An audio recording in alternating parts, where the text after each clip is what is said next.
Halo, apa kabar semua? Semoga kalian semua diberi kesehatan dan kemudahan di setiap harinya. Kali ini Movie Upload akan menceritakan alur film tentang balas dendam seorang ibu karena anak dan suaminya dibunuh. Tanpa basa-basi langsung saja ke ceritanya.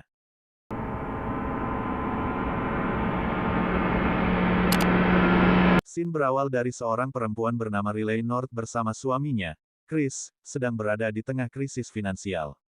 Suatu hari, teman Chris mengajaknya untuk melakukan perampokan dengan target salah satu bandar narkoba terbesar, Diego Garcia. Tetapi Chris menolaknya. Diego yang mengetahui rencana ini, langsung menghabisi teman Chris dan menugaskan 3 anak buahnya untuk membunuh Chris.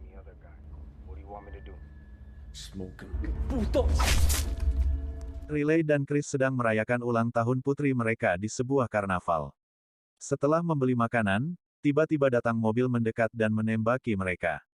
Chris dan Charlie tewas di tempat, sementara Riley kritis dan dibawa ke rumah sakit. Setelah tersadar, Riley langsung disodori pertanyaan oleh Carmichael, detektif muda yang menyelidiki kasus ini. Think that what happened may be linked to your husband, his friend's cell phone. Your husband did refuse to go along with it, but Riley datang ke kantor polisi untuk mengidentifikasi para pelaku kriminal dan memastikan diri untuk memilih 3 orang di antaranya sebagai tersangka.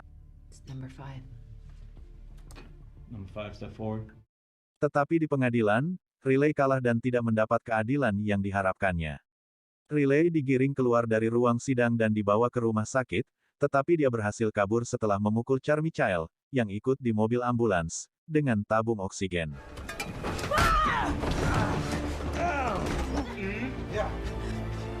5 tahun kemudian, detektif Beltran dan Carmichael menyelidiki kasus pembunuhan dengan 3 korban yang digantung di wahana Ferris wheel. that's new. Tidak hanya dari kepolisian, pembunuhan ini menarik perhatian seorang agen FBI, Lisa Inman, yang langsung turun memimpin investigasi kasus ini dengan memperlihatkan beberapa bukti kamera tentang kembalinya Riley ke Los Angeles. With no priors, even if her family is brutally murdered, doesn't just up and take. Sementara itu, Riley terus beraksi dengan menenggelamkan Goldman, pengacara yang menyudutkannya di pengadilan dulu, dan meledakkan rumah Henderson, hakim yang memimpin persidangannya dulu.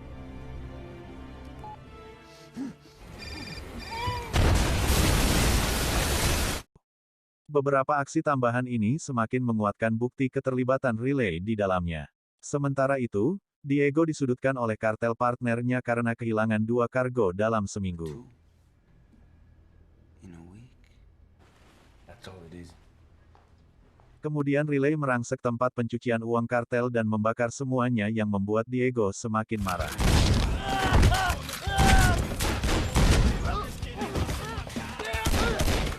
Agen Lisa menemukan mobil van milik Riley di daerah Skid Row, wilayah kumuh di timur kota Los Angeles, di mana para pengemis dan pemulung di sana menganggap Riley sebagai malaikat pelindung mereka sejak kedatangannya di daerah tersebut. For the kids.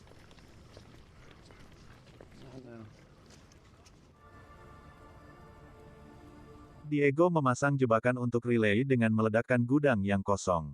Dikira sudah tewas, ternyata Riley justru bisa masuk ke dalam mansion Diego dan melumpuhkan satu persatu anak buahnya. Saat berhadapan dengan Diego, Riley terkejut dengan kehadiran putri Diego yang membuatnya dengan mudah diserang dan ditusuk oleh Diego.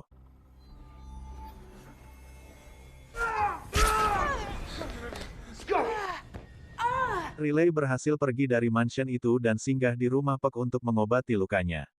Setelah mengancam Puck, Riley pergi dan kembali ke daerah Skid Row. Agen Lisa memanggil detektif Carmichael untuk membuka sebuah mobil van yang diduga milik Riley. Ternyata isi mobil itu penuh dengan senapan berat. Tidak diduga, Carmichael kemudian membunuh agen Lisa dan segera menghubungi Diego. I'm sorry. I know where to find her. Tidak berapa lama, Diego dan kelompoknya sudah mengepung lokasi itu. Riley yang terluka berusaha melawan mereka satu persatu, tapi kemudian dia tersudut di atap. Dengan menggunakan smartphone milik agen Lisa, Riley melakukan live video yang disiarkan oleh stasiun TV dan langsung ditanggapi oleh kepolisian yang segera menuju ke lokasi. That scumbag right there. Diego menyandera salah satu anak kecil warga setempat yang membuat Riley menyerah dan turun menghadapi Diego. Dengan kondisi badan yang semakin melemah karena luka tusukan dan tidak memegang satupun senjata lagi, dia pun menghampiri Diego. I'm coming. I'm coming. Riley mencoba mengulur waktu agar polisi datang sebelum mereka pergi dengan mengejek Diego. You wanna hear? You should have listened to Carmichael. Mereka pun langsung kocar-kacir berlarian, polisi korup juga ditembak oleh Diego. Riley pun tak tinggal diam, dia juga menghadang Diego meski polisi melarang membunuhnya, dia tetap tak rela jika sang pembunuh keluarganya mati di tangan orang. I'm begging you!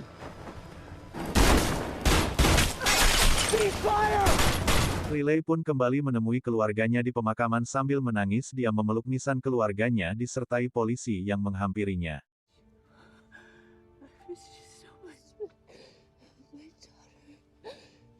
Melihat kondisi Riley yang kritis, polisi pun membawanya ke rumah sakit. Scene berakhir dengan sadarnya Riley di atas pembaringan dengan tangan terborgol dikarenakan dia ditahan karena telah membunuh banyak orang meski sebenarnya dia hanya ingin membalas pembunuh keluarganya. Sang kapten pun diam-diam menjenguk Riley dan memberi kunci agar Riley bisa meloloskan diri dan scene pun berakhir.